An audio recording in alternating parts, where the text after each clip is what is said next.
I always wanted a hand-painted door sign. I finally got one.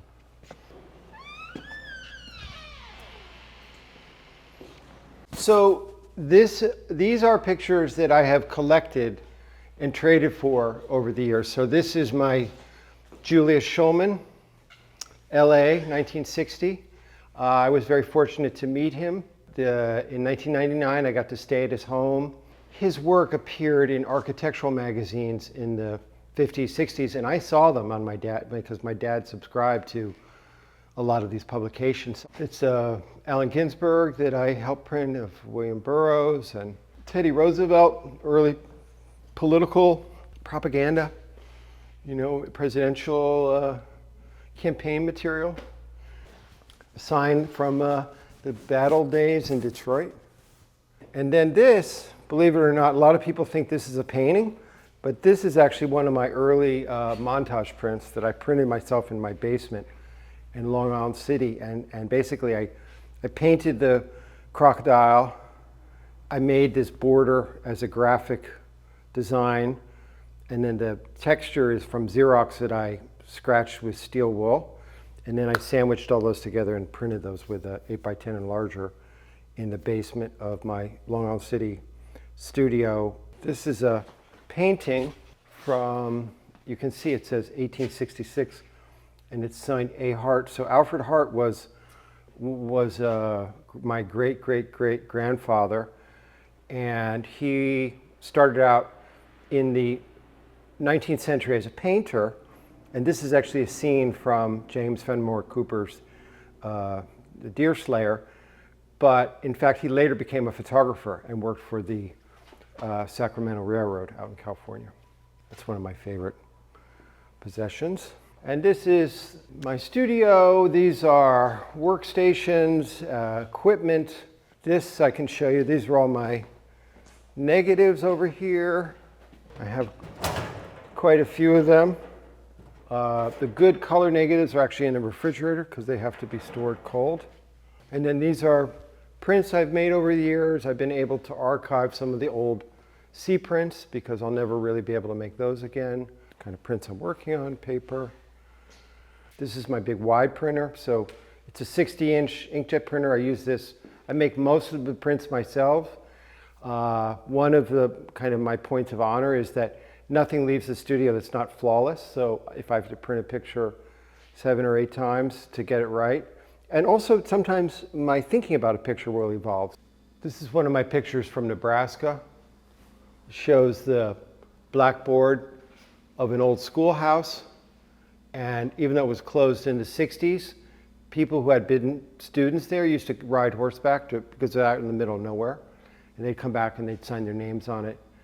So you've got the scribbles of all the names, and then also there was a bird living in this abandoned schoolhouse, so it used to poop when it would fly. So you have like a Jackson Pollock like poop action painting, or kind of collaboration of man and nature. And this I mentioned, this is a Simon Schoolhouse Museum. That's also, this is from South Dakota. I took this in 2014. And because he was the farmer, Mr. Simon, he was deaf because of all the machinery he'd been working with, so I had to correspond with him by letter. And he'd seen my name in a newspaper, and he wrote to me, and I wrote him, and then I eventually got to go to his ranch. And there was this amazing museum.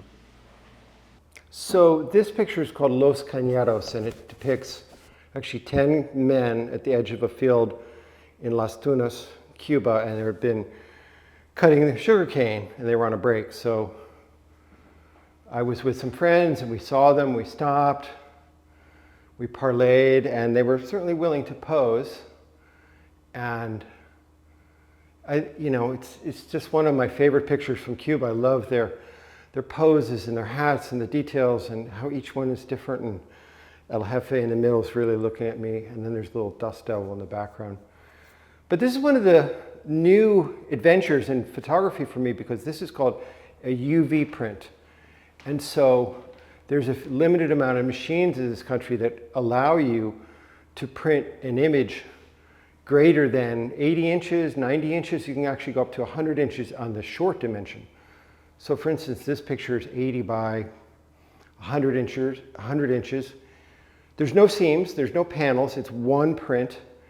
And what's really remarkable about it is that the ink is laid down directly onto the mounting material, this dye bond, this PVC aluminum blend.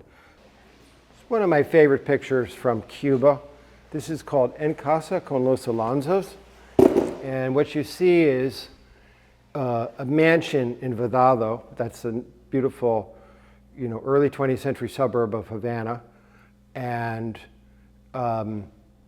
this amazing mansion had been owned, or was still owned, by a family that connected to the railroads. And for political family reasons, they did not decide to leave the country in the early 60s. So they stayed and they were able to keep this house. But they didn't have any income. They didn't have any money. So the way they fed themselves is by selling off their furniture to foreign diplomats. So over the years, they sold the paintings, tapestries, everything. So they ended up in this enormous house with basically no furniture whatsoever. So I took this picture in 1999. It was published in my book in 2002. And then after that, all these photographers started coming to Havana to photograph this home. And so they later sent me a message saying, well, thank you, Andrew Moore, for photographing our house, because now we make a living by all these photographers coming to rent our home to take pictures. So it's kind of a nice story.